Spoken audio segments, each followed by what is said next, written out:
I don't remember adjectives. when she started remembering my order. It was probably sometime last winter, when I was coming in too often and pretending I wasn't. Large black coffee, no room. She'd just nod, her mouth lifting at the corner like she knew I wasn't really there for the caffeine. She wasn't a barista. She owned the bookstore cafe, a narrow place with shelves that leaned as if they carried too much history. I was in my 20s, drifting between jobs and excuses, and she was, well, older. Mid-40s, maybe. The kind of older that didn't ask for attention, but somehow commanded it anyway. That morning started like any other. Cold air outside, the kind that fogged the glass door when I pushed it open. She was already behind the counter, tying her hair back with an elastic she kept around her wrist. I noticed her hand shake just slightly before she caught me watching. "Black coffee, right?" she asked. I nodded. "Yeah. You've got a good memory." She shrugged. "Just patterns. People are full of them." I laughed under my breath, not sure what else to say. She slid the cup toward me, her fingers brushing the cardboard sleeve a little too long, or maybe I only imagined it. I told myself it didn't mean anything. The place was nearly empty, just the two of us and a ticking wall clock that seemed too loud in the quiet. I sat at my usual table near the window, pretending to scroll through my phone. A half-written text to a friend sat unsent. I'd typed, "You free tonight," but I couldn't bring myself to hit send. I never did. She walked over with a stack of new arrivals balanced in her arms, placing them on the shelf beside me. The books thudded softly against the wood, dust rising into the light. "You always sit here," she said, not looking at me, her back turned as she slid a hardcover into place. "Good view," I said. "And I like the quiet." She glanced over her shoulder. "Quiet can be dangerous." The words lingered. I didn't know what she meant, and I wasn't sure she did either. Her expression was unreadable, somewhere between amusement and something else. Something heavier. I watched her move, the careful way she pressed the books into line, like order mattered more to her than speed. My coffee cooled between my palms, untouched. After a while, she sat down across from me, uninvited but not unwelcome. She smoothed the corner of a napkin between her fingers, her eyes avoiding mine. "Do you ever wonder," she said quietly, "if you'll look back and realize you missed the whole thing? Life, I mean." I swallowed. "All the time." Her laugh was dry, almost bitter. "At least you're young. You've got room to miss a few years." I wanted to ask what she'd missed, but the way she folded the napkin into smaller and smaller squares told me not to. The silence stretched until the clock chimed the half-hour. She stood, brushing invisible lint from her sweater, and gave me a look that lasted a second longer than it should have. "Don't stay too late," she said, her voice softer now. And then she walked back behind the counter, leaving the folded napkin on the table. A neat, fragile square that felt heavier than it looked. I pocketed it without thinking. Later that night, when I finally checked my phone, there was a message I didn't expect. From her. "Next time you can stay after closing, if you want." I stared at it, the words glowing in the dark, and felt something shift. Quiet, but irreversible. The message sat on my phone all day, unread and read again, until the edges of meaning blurred. "Next time you can stay after closing, if you want." It could have been nothing. Just an offer. But by the time I walked into the cafe that evening, I'd convinced myself it was more. The place was quieter than usual, shelves half-lit, the last customer leaving with the bell above the door sighing shut. She was wiping down tables, hair falling loose from its tie. She looked up when I lingered in the doorway. "You came late," she said. "You told me to." Her smile was quick, faint. She set the rag down, nodding toward the back. "Tea. I make it stronger than the coffee." I followed her to the small kitchen behind the counter. It felt strange to be there, like stepping into a space I wasn't meant to see. The kettle rattled on the burner, steam fogging the narrow window. She handed me a chipped mug, our fingers brushing, just once, but enough. Don't expect fancy, she said. I live upstairs. This whole place is more survival than business. You live here? She nodded. Since the divorce. My daughter didn't like the creaky floors. She's with her dad now. The way she said it, steady, but with a thin crack underneath, made me pause. I wanted to ask more, but I didn't. Instead, I sipped the tea, bitter and grounding. Your turn, she said, leaning against the counter. For what? Truth. It's only fair. I laughed softly, buying time. My truths felt too small, too forgettable. I've never stayed in one job longer than a year. I keep telling myself I'm still figuring things out. That's not small, she said, watching me carefully. That's dangerous. People like us, we get used to drifting. One day we wake up and realize we don't know how to stop. Her words lodged somewhere deep. The kettle clicked as it cooled, filling the silence. I set my mug down, my hand tightening on the handle longer than needed. She moved closer to stack some plates, her shoulder brushing mine as if by accident. Neither of us stepped back. For a moment, I imagined leaning into that space between us, the impossible thought of kissing her right there, in the kitchen with the clock ticking too loud. But I didn't. I stayed still, pretending the air wasn't vibrating with something we shouldn't name. People would talk, I said finally, my voice lower than I meant. Her smile didn't reach her eyes. They always do. We carried our mugs back to the front, sitting at the corner table as the streetlights flickered on outside. The world narrowed to the soft clink of ceramic, her gaze slipping toward me when she thought I wasn't looking. When it was time to leave, I stood, fumbling for words that wouldn't sound foolish. She reached over, smoothing the sleeve of my jacket as if brushing off dust. A small, ordinary gesture. But her hand lingered just a second too long. And I carried that weight with me all the way home. I started coming by later, closer to closing, though I never said it out loud. She didn't ask, either. Some nights I helped her stack chairs, the scrape of wood against tile the only sound between us. Other nights, I just sat, waiting, while she counted the register. It was becoming a rhythm, quiet, familiar, almost dangerous. One evening, she dropped a heavy box of used books on the floor with a thud. I moved to help before she could stop me. You'll hurt your back, I said. I already did, she muttered, then smiled like it wasn't meant to slip out. I crouched, lifting the stack easily. She watched, arms folded, her expression unreadable. For a moment, it felt like she was about to say something real, but the bell over the door cut through. A man my age walked in, calling her name casually. A neighbor, maybe. He asked about a book she promised to hold. She brightened in a way that twisted something inside me, her voice warmer, lighter. I busied myself arranging the box, pretending not to listen, but every word landed sharp. The man leaned on the counter, comfortable. Too comfortable. When he finally left, she caught my expression. You're quiet, she said. I shrugged, wiping dust from my hands. Didn't want to interrupt. She tilted her head, searching my face. It wasn't what you think. I opened my mouth, then closed it. My throat felt dry. She let the silence linger before turning back to the books. The space between us shifted, closer, heavier, but neither of us spoke. Later, upstairs, she asked if I could look at her dripping faucet. I told myself it was nothing, just a neighborly favor. But standing in her small kitchen, the ceiling low and the light dim, it didn't feel simple. The faucet hissed in irregular beats, water gathering in the sink.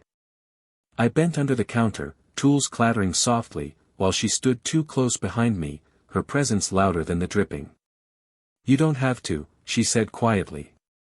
It's not really your problem. I don't mind. My voice caught. When I stood, she was right there, closer than I expected. Close enough that I saw the tiny lines at the edge of her eyes, the faint scent of tea on her breath. Neither of us moved.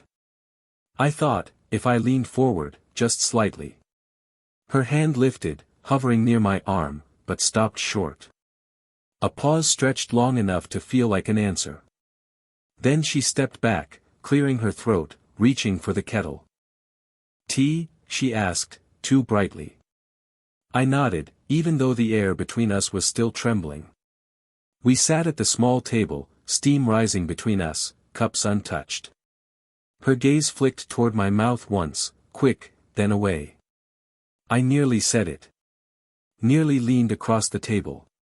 But the faucet dripped again, sharp and insistent, and the moment slipped past. It was late when we locked up together.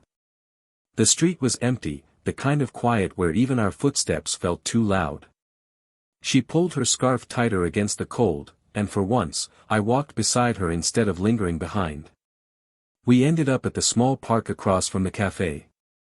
Just a bench under a dim street lamp, leaves gathering in the corners. She sat first, brushing the wood clean with her hand. I joined her, my breath clouding in the air. Neither of us spoke at first. The silence wasn't awkward, exactly. It was heavy. Like both of us were waiting for the other to open something that shouldn't be opened.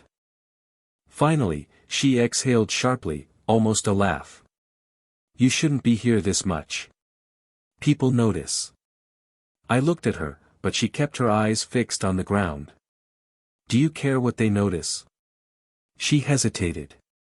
Smoothed her scarf. "I care what I notice." Her words hung there. I wanted to push, to ask what exactly she noticed, but my throat tightened. Instead, I said, "I don't want to make things complicated for you. You already have." Her voice was soft, but there was no anger in it. Just resignation. The street lamp flickered once, buzzing faintly. She rubbed her palms together, restless. "When I was your age," she said, "I thought people like me, people in their 40s, were finished. Like life had already chosen its shape." I swallowed, listening. And now I catch myself, wanting things I shouldn't. Things I told myself I outgrew. She finally turned her head, met my eyes. Her expression was bare, stripped of her usual composure. My chest tightened. I almost reached for her hand, but stopped. Instead, I asked, "Like what?" She let out a sound that was almost a sigh, almost a laugh. "Like this. Sitting here. Worrying what you think of me." The words hit harder than I expected. For a moment, all I could hear was the rustle of leaves, the faint hum of the streetlight. I imagined leaning closer, telling her she wasn't wrong, that I thought of her more than I should, that the thought followed me home every night. But the image of the man at the counter from the other evening flashed in my head, her easy smile at him. And with it came jealousy, sharp and unfamiliar. "You smiled at him," I said before I could stop myself. Her brow furrowed. "What? That guy? The other night?" "You looked," I trailed off, ashamed of how raw it sounded. She blinked, then shook her head slowly. "You really think I'd let someone like him matter?" Her voice cracked, almost imperceptibly. And then it was quiet again. Too quiet. We sat like that, me with my words half swallowed, her with her gaze fixed on mine, until she reached over, brushed her fingers lightly across the back of my hand. Just once, brief, before pulling away as though it burned. Neither of us moved after that. But the touch stayed, pulsing louder than anything either of us could say. The next night, I didn't see her. Or the night after. The cafe lights were off earlier than usual, the windows dark by the time I passed. I told myself it was nothing, that she needed rest, that she was busy. But the truth pressed in, she was avoiding me. By the third evening, the absence felt heavier than her presence ever had. My routine faltered, I didn't know where else to go. I lingered on the corner across the street, staring at the unlit sign, debating whether to ring the bell upstairs. My hand hovered in my pocket, but I couldn't do it. When I finally saw her again, it was in the morning, when the cafe was crowded. She moved briskly behind the counter, hair tied tighter than usual, smile practiced. She didn't look at me, not once. Even when she handed me my coffee, her eyes stayed on the register. "Thanks," I said, too softly.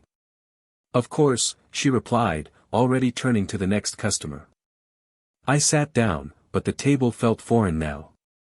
I left half the coffee untouched. Later that afternoon, I worked up the nerve to linger after closing.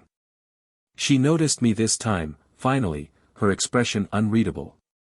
"You shouldn't keep coming here," she said, her voice low. I blinked. "Why not?" Her hand stilled on the rag she was folding. "Because I'm not who you think I am. I don't have the room." "Room?" I repeated. She hesitated, then exhaled.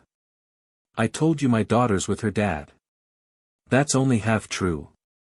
She's here, sometimes." She doesn't know how to see me with anyone. Not after the divorce. Not after everything." The way she said everything left space for all the things I didn't know. And I realized, suddenly, how little I did. I wanted to ask, to press, to tell her none of it mattered. But her expression stopped me. A wall I hadn't seen before, firmly in place. "I can handle complicated," I said quietly. She shook her head. "You think you can. But I've already lived through too much to risk someone else deciding halfway they can't."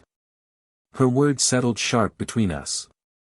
For a moment, I almost told her the truth, that I thought about her constantly, that the silence after she left was unbearable. But the way she folded the rag, precise and deliberate, told me the conversation was closing. I nodded, though it felt like surrender. That night, I drafted a message. "I'll stop coming if that's what you want. But I wish you'd just tell me the truth. Do you want me gone?" I typed it 3 times. Deleted it 3 times. My phone screen glowed in the dark room. My thumb hovered over send. But I didn't press it. The message stayed unsent. And her seat across from me, the one she'd once filled with folded napkins and half-smiles, stayed empty. It was raining when I saw her again. Not a storm, just steady, thin rain that left everything slick and shining. I'd stopped carrying an umbrella on purpose, I think. A part of me hoped I'd run into her, hoped the weather might corner us both into stillness. And it did. She was fumbling with her keys at the cafe door, jacket pulled over her head. I almost walked past, almost spared us both the awkwardness, but my feet betrayed me. "You need help?" I asked, voice quieter than the rain. She startled, then turned. For a moment, something softened in her eyes, then shuddered again. "It sticks sometimes." I held the keyring steady while she jiggled the lock. The door finally gave, and she sighed, half relief, half exhaustion. Inside, it smelled faintly of paper and tea, the air warmer than it should have been. I should have left then. Instead, I lingered, rain dripping from my sleeves onto the floor. "You can stay until it eases up," she said, not looking at me.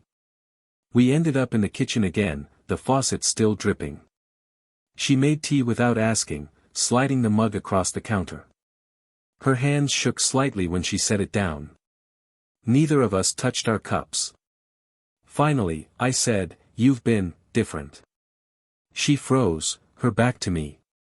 "Because I have to be." "Do you?" She turned then, slow, like the effort cost her. "You don't understand what this could mean for me. For my daughter. For you. People don't forgive women my age for mistakes." The word landed sharp. "It wouldn't be a mistake," I said, though my voice faltered. Her laugh was short, bitter. "You think that now. But someday you'll want someone younger, easier, someone who doesn't come with baggage and history and," she stopped, pressing her lips together. I stepped closer, not enough to touch, but enough to feel the heat of her presence. "You don't get to decide what I want." Her eyes flicked to mine, quick, pained. "And you don't know what you're risking." The rain pattered against the window, filling the silence. My heart thudded, louder than it should have. I thought of all the nights I sat in the cafe pretending not to wait for her, the folded napkin still in my pocket, the messages I never sent. "I think about you," I said finally. The words came out small, almost broken, but true. Something in her face cracked then, not broken, but opened. Vulnerability edged with fear. She set her mug down carefully, as though the weight of it mattered. "You shouldn't," she whispered. "I can't help it." For a long moment, neither of us moved. Then she reached out, slow, deliberate, and touched my wrist. Not a grasp, not possession, just contact. Human, quiet. Her hand lingered. My pulse jumped beneath her fingers. And for the first time, she didn't pull away. "Okay," she said softly. "Just that. Nothing more." But it was enough. Time passed without any grand announcement. No sweeping kiss in the rain, no declarations. Just a shift, small, gradual. I still came to the cafe. At first, cautiously, waiting for her to draw the line again. But she didn't. Some days we talked, some days we didn't. She let me sit in silence, and I learned how much that silence could hold. Her daughter came by one afternoon, a quiet girl who looked older than her age. I stayed out of the way, but later, when I passed through the back hallway, I saw the girl glance at me curiously. Not hostile, not warm. Just noticing. And that was enough. For now. Weeks blurred. I started helping more, fixing the stubborn door that stuck, carrying boxes, changing light bulbs. She protested at first, but her protests grew softer each time. Eventually, she left the toolbox out on the counter before I even arrived. A quiet permission. We didn't talk about what we were, or what we weren't. We just let the days settle into a rhythm, the smell of books in the morning, black coffee sliding across the counter without a word, her eyes flicking toward me at 8:47 a.m., the minute the clock always seemed to catch my gaze. One evening, the rain returned. Softer this time. We closed up together, walking to the same bench under the street lamp. She didn't brush it clean this time. She just sat, waiting, like it had been saved for us all along. "I used to hate this bench," she said, looking out at the street. "It made me feel left behind. Watching other people pass by, going somewhere. And now?" I asked. She was quiet a long time. Then she glanced at me, the faintest smile tugging at her mouth. "Now it feels like somewhere I ended up." I didn't answer. I didn't need to. I just sat there, shoulders almost touching, the quiet between us no longer dangerous but steady. Later, back inside, she poured tea while I closed the blinds. She set the mug in front of me the same way she always did, but this time her hand stayed on the table. Open, waiting. I placed mine over it, without hesitation. We didn't speak. Didn't need to. The faucet dripped in the background, steady as a clock. The world outside moved on, people passing, routines repeating. But here, in this narrow kitchen with its chipped mugs and quiet light, life felt bearable. More than bearable. Her thumb brushed lightly across my knuckle, almost absent-minded. Like she'd been doing it forever. And I thought of the folded napkin still tucked away in my drawer, edges worn from being held too often. A small square, nothing special. But it had carried me here. To her. She looked at me then, really looked, and I knew we'd both stopped waiting for something else to happen. This was it. Ordinary. Earned. Ours. And I never wanted to miss it again.